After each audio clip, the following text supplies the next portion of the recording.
This is Florida Forum. I'm Richard Whitcomb. Our guest is John Hope, Senior Hurricane Forecaster with the National Hurricane Center. Asking the questions, meteorologist Bob Soper of News Center 7 and news producer Valerie Wadas, who worked with Bob on News Center 7's recent hurricane series, Winds of Summer. Channel 7 News and Public Affairs presents the award-winning program, Florida Forum, now in its 19th year, serving the people of South Florida by examining the issues and the personalities that affect our community. Florida Forum is brought to you by Intercontinental Bank. Just because all banks now pay interest on checking, don't get the idea that all now accounts are alike. They're not. Not by a long shot. Take another look at the minimum balance your present bank requires. Then compare it to Intercontinental Bank. You'll see. If you want to get the very most from your now account, there's only one place to have it, Intercontinental Bank. The best way we can grow is to help you grow. Now, here is your moderator, Richard Whitcomb. We are now 1 week into what is called the hurricane season in Florida. This period will continue until November, about 6 months, when the weather conditions in the Caribbean and the Gulf of Mexico will be right to generate the hurricane season. Mr. Hope, is South Florida prepared for a direct hit by a hurricane? And what do you see as the dangers? Well, I don't think we're ever as prepared as we might like to be. It's been a long time since we've had a hurricane here, as you know. On the average, we've had hurricane force winds in South Florida once every 7 years. But now it's been 16 years since we've had one. We had a near miss with David in 1979, and people did take action that time. Hurricane warnings went up for the first time since 1966. We have some fear that because we didn't actually receive hurricane force winds in this part of the state in 1979, that people might be a little bit reluctant to prepare this time. What we find is, as we look around the country, that people who have had a recent experience with severe hurricanes are much more likely to be prepared and ready for a hurricane than those people who haven't seen a hurricane. All right, let's draw a scenario for us, if you would, Mr. Hope. Suppose a 100-mile-an-hour hurricane made a direct hit on Miami Beach. What is going to be the effect of that? Well, a 100-mile-an-hour hurricane is not quite as severe as a hurricane might be, but nevertheless, that would be strong enough to raise the tides over there for one thing. And this is the... By how much? This is the element we're most concerned about. It could be in a 100-mile-an-hour hurricane, probably not more than 8 or 10 feet above mean sea level.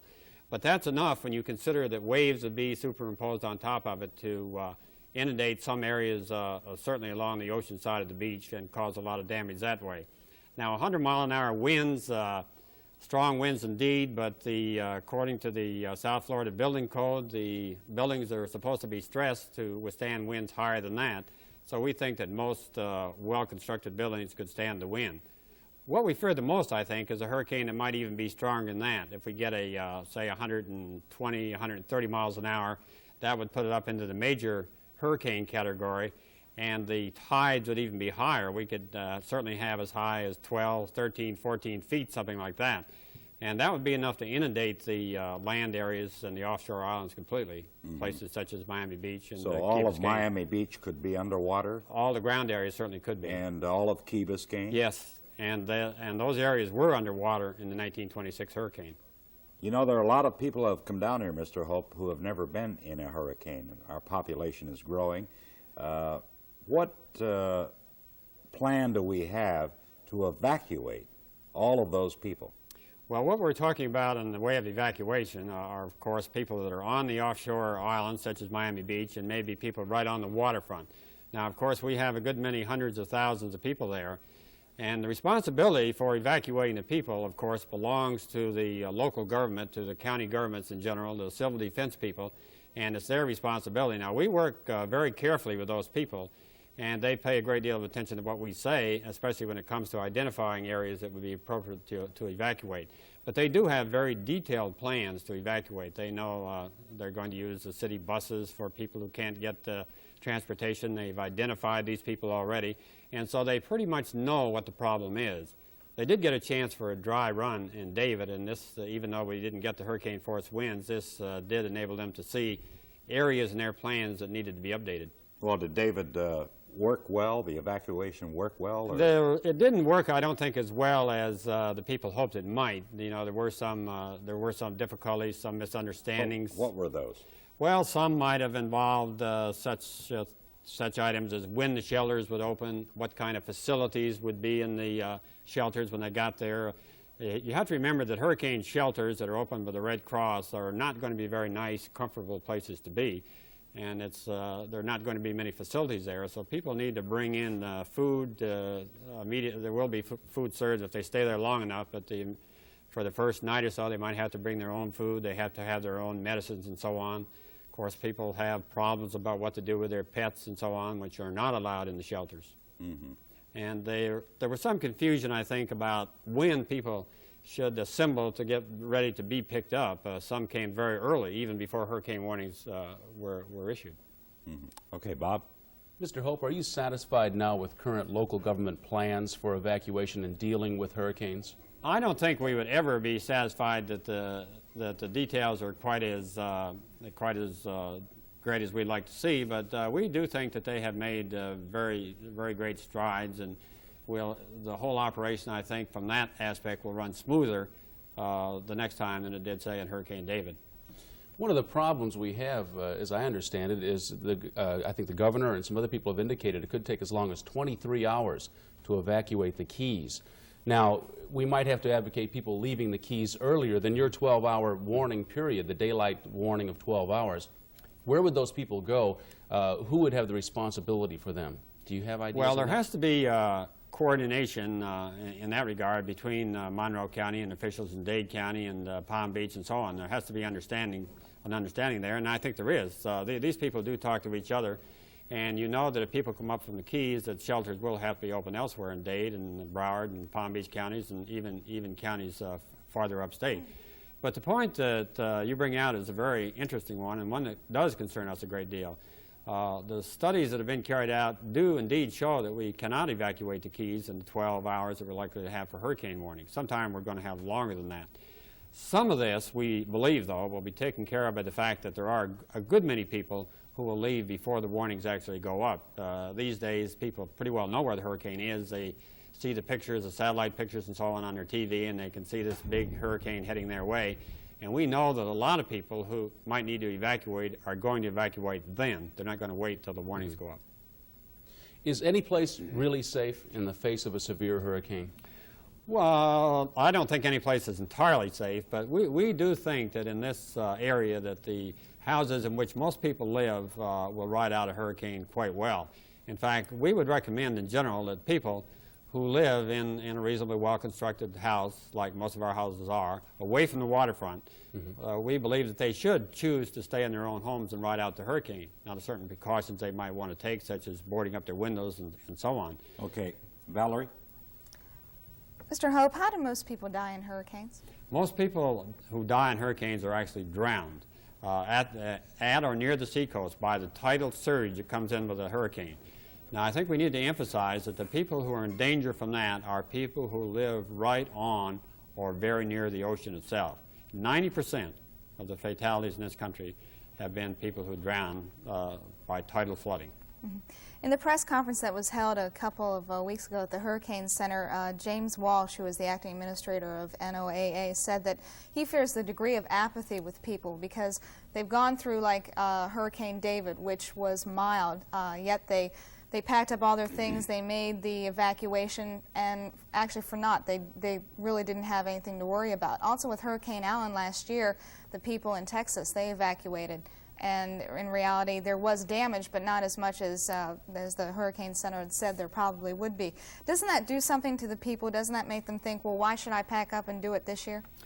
That is exactly right, and this does happen, and it did happen in each of these two cases, I'm sure, because people pretty much govern their actions according to what they've experienced themselves. And once that hurricane passes by without getting the full brunt of the hurricane, then they are likely to think that this is what a hurricane is, and they don't need to do that the next time.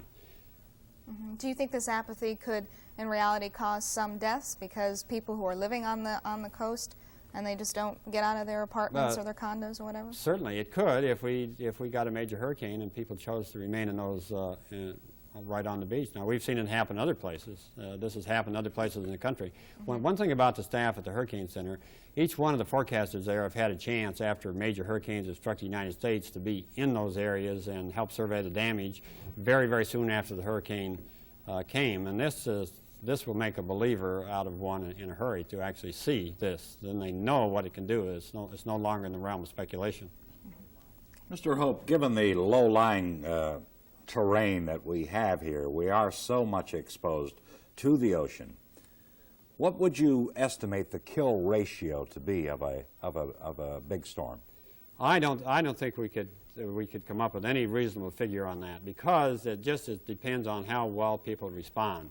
If people do indeed evacuate from the beaches, and especially the first rows of houses on the beach, I don't think we can overemphasize that either, that the storm surge drowns people, to be sure, but then the battering effect of the ocean waves right on the beach itself is the element that pounds the houses to pieces, and these are the people who lose their lives in these storms. And it's even safer on the bay side of the beach itself or on the bay coast on the mainland. Even though there might be a lot of water, you will not have the waves that will pound the houses to pieces. So to answer your question, I don't think we can, because we just don't know how people are going to respond. All right. What about those people in the condominiums who live, say, on the 25th floor along Fort Lauderdale, Broward and Dade, Miami Beach? They would perhaps think they were safe up in the 25th floor. What do you say to them? Well, they might well be able to ride out the hurricane there without any difficulty, but we can't vouch for what might happen to those buildings. We think it depends on how well the foundation is put in and whether or not there'll be any scouring or so underneath the condominium. Now, we have never seen a large multi-story condominium topple any place so far in the country, but neither have we seen an area where there was a concentration of those buildings and a major hurricane at the same time. But if people choose to do that, I think they should be aware that the water will come in the first floor, the second floor, and an extreme hurricane, maybe even the third floor. And the facilities in that condominium are going to be non-existent. It's very likely that if people choose to stay there in the condominiums, the ones right on the beach now, that they'll have to be evacuated after the hurricane. And I believe that I can say you can't be too sure of many things in this business, but I feel sure that in a major hurricane, if anybody did elect to stay there and survive, they wouldn't do it again. Mm-hmm. What do you say to those who refuse to leave? Should it be mandatory evacuation? I think in Florida, if I understand the law, now you can check with the civil defense people on this, I think the governor of the state does have the authority to require people to evacuate if he wishes to use it. And that is the law in a number of states. Some states have not passed this law, and it's my understanding in other states there have been some argument on the constitutionality of such a law. Thank you. We'll be back with more of Florida Forum and our guest, John Hope, after this. So many businesses from so many places have built a new home for themselves here in South Florida. With our unique location and skilled workforce, the opportunities to be found here are only as big as your aspirations. If you want your company to live up to its potential, sit down and talk to a bank that can make it happen. Intercontinental Bank. The best way we can grow is to help you grow. Again, our guest is John Hope of the National Hurricane Center. Let's resume the questioning now. Here's Bob Soper. Mr. Hope, I've heard of a project around Tampa. It's kind of an experiment or whatever, what have you, looking at hurricane problems. There's been something like 16 to 18 hurricane-prone areas designated by the Hurricane Center or by the government. What will be the effects of this Tampa project on evacuation and dealing with hurricanes? Well, this is a multi-county evacuation study, and it's a very detailed study. In the first place, it takes into consideration the fact that a number of counties there are going to be affected at the same time, not just one county. And first of all, the counties have to coordinate with each other for just the same reason that we mentioned earlier in the program, that people are going to be moving from one county, say, to another, and these plans all have to be coordinated. And then the program that they're working on goes into a little more detail than most plans. They look very carefully at the highways, for example, the access roads and so on, and they compute how many cars can be moved over certain areas and in a certain period of time under optimum conditions. And they also know how many people are there, and they know how many have their own transportation. So it's a very detailed study, and they look at such items as when, relative to the approach of a hurricane, people from a certain area might leave, and perhaps some later time some other group might leave. In other words, it's a staged program, very detailed plan. And we think this is a great step forward. We think that these studies have to be made. Now, they're not going to be perfect at first, and if a hurricane comes, perhaps they won't work as well as the people hope that they would. But nevertheless, it is a step in the right direction, and we're glad to see it happen. Then would it be applied in the Dade County, Broward County, Palm Beach County areas? Yes, a study such as that is planned for this area as well. How about mobile homes? A lot of people in South Florida have moved into mobile homes for various reasons. What about a mobile home during a hurricane? I don't think that we could urge people who live in mobile homes strongly enough that they should evacuate. We do not believe that any mobile home, be it on the ocean or even inland, we don't think that people should stay there in the face of hurricane force winds. Valerie? There was an article in Texas Monthly, October 1980 issue that was entitled, "Whatever Happened to the Storm of the Century?" concerning Hurricane Allen of last year. In it, they said that the Weather Service was long on words, but they were short on information. There was few localized details, and like the exact location of the eye, they didn't have information on where the worst tides were, and more or less the reporter got down to the point where he said that forecasters know more about hurricanes than ever before, but the public finds out less and less. And he blames this that a lot of the forecasting that's going on is not localized, that instead of being in Texas, it was coming out of the Hurricane Center in Miami and also out of the NOAA in Washington. And what's your opinion on that? Do you feel that that's incorrect? Well, we would certainly hate to believe it was correct. The information is, this is the way, the information does go out from the National Hurricane Center, and it does, and everybody, say in South Texas, does get the information directly from the National Hurricane Center. They get the advisories, and then it's up to the local office to sort of tailor this information to the people in the area, since they're closer on the scene and more familiar. And we were not aware, I don't believe that we had ever been charged before of not allowing this information to get out to the people.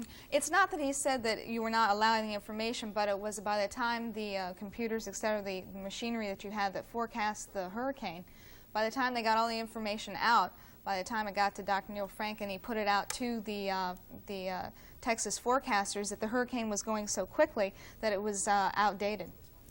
Well, I just don't, I would not agree that we put out outdated information. We, on our advisories, we're able to incorporate the most recent information, and this is what we do. When we have aircraft reconnaissance out there, for example, the reports from the aircraft are fed right directly into us. We get them immediately. There's no kind of delay there. We have the satellite service right in our own office. We are looking at a picture of it all the time. We can dial up the radars along the Texas coast and examine their radars right in our own office just as the information comes in. I don't see that there's any kind of a delay there.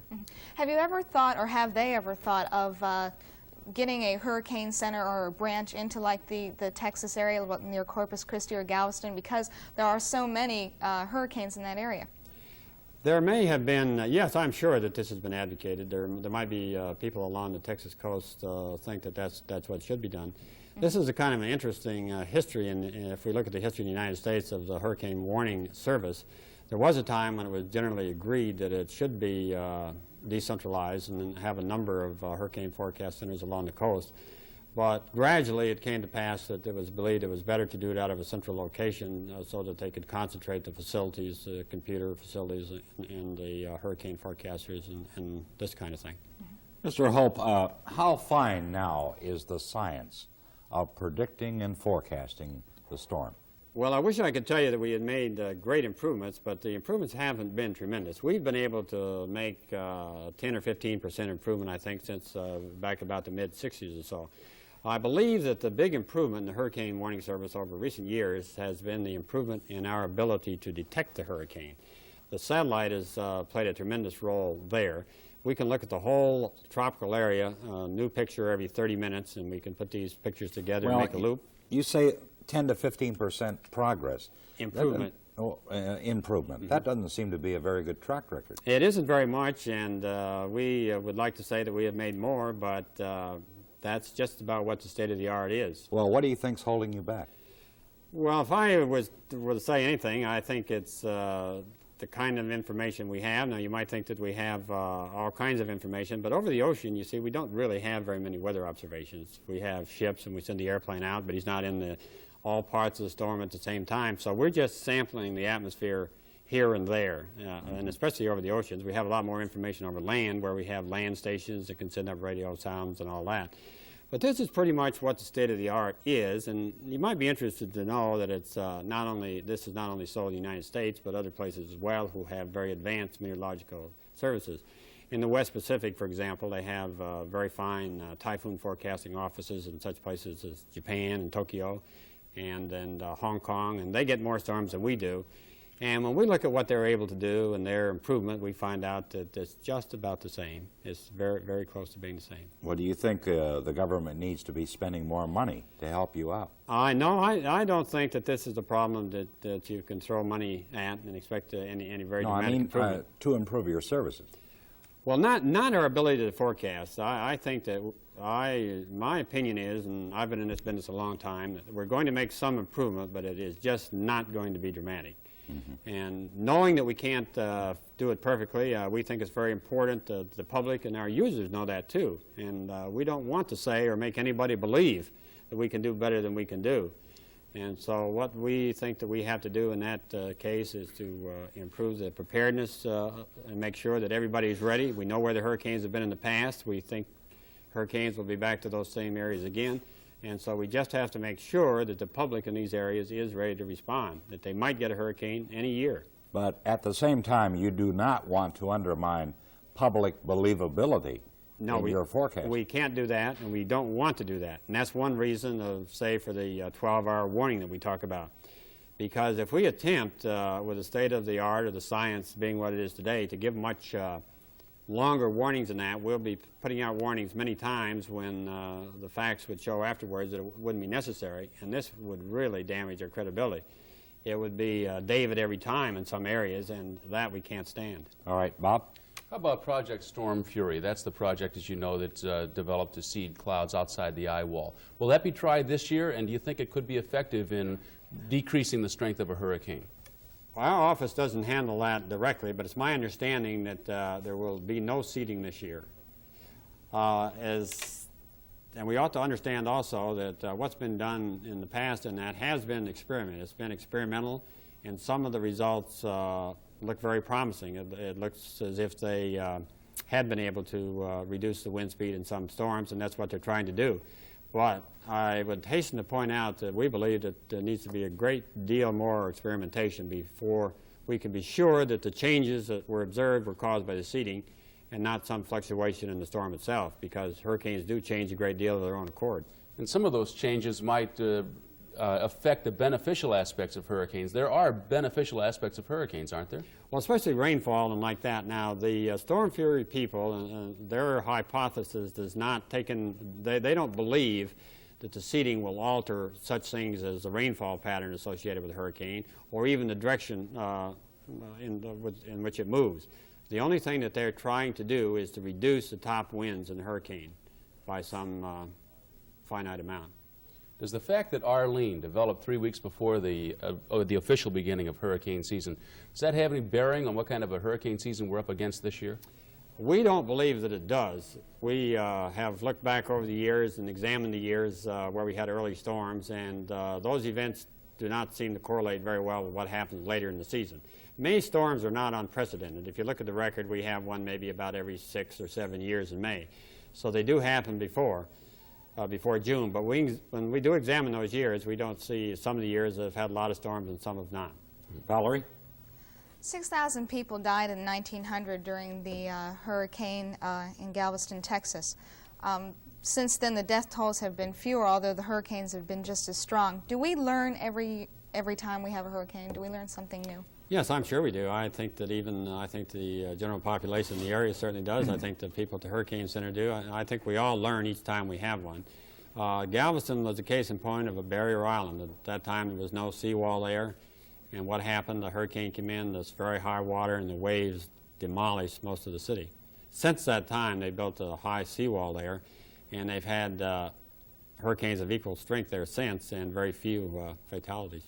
Do you think that perhaps we'll need another hurricane like in Galveston to knock some sense into people?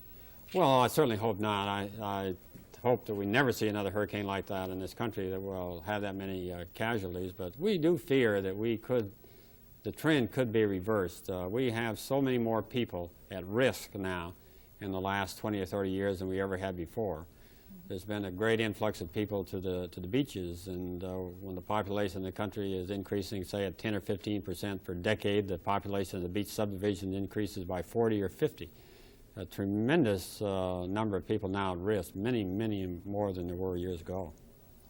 You think the people in South Florida are blasé about hurricanes? I think that some people are, not everybody, because we still have some old-timers here who can remember 1926 and some of the other hurricanes that we had. We had, beginning in 1926, we had a large number of hurricanes in just a few years here. And people in those years sort of expected a hurricane. We had the one in 26, and then the one in Palm Beach in 28. There was another one in 1929. And then the very severe thunderstorm that came through the Florida Keys in 1935 wiped out the Flagler Railroad. In the 1940s, we had a number of storms, 41, 45, 47, 2 in 48, and 1 in 49. Of course, a lot of people have come here since then. They have. And they don't know much about it. No, but the people that come in sometimes are a little more apprehensive than people who have been here. I think that the person who might be the most blasé about hurricanes would be the person who has lived here for quite some time now and hasn't seen a hurricane himself. He may be more blasé than the person who just comes in. And the homeowner, just some quick advice of what they should do. Depends on where they are. If they're on the beach or near the beach, then they might want to evacuate. If they're inland, then they just take common sense preparations. They might want to board up the house, make sure that they have adequate supplies, food, water, so on. Thank you, Mr. Hope. We'll be back in a moment. South Florida is growing in a lot of ways. And at Intercontinental Bank, we're doing all we can to help. We've given hundreds of small businesses the financial support they need to grow into bigger businesses, to allow them to branch out into new markets all over the country, all over the world. Intercontinental Bank, the best way we can grow is to help you grow. Our guest on Florida Forum has been senior forecaster John Hope of the National Hurricane Center. And now for our panel, meteorologist, I knew I couldn't get over that one, Bob Soper of News Center 7, Valerie Wadas, also of News Center 7. I'm Richard Whitcomb. Florida Forum has been brought to you by Intercontinental Bank. Florida Forum is an award-winning program dealing with current events and personalities that affect the South Florida area, and is produced by the Public Affairs Unit of News Center 7. Florida Forum will return next Sunday at 1 with another guest of interest to our area. Channel 7 invites your comments. This program was pre-recorded.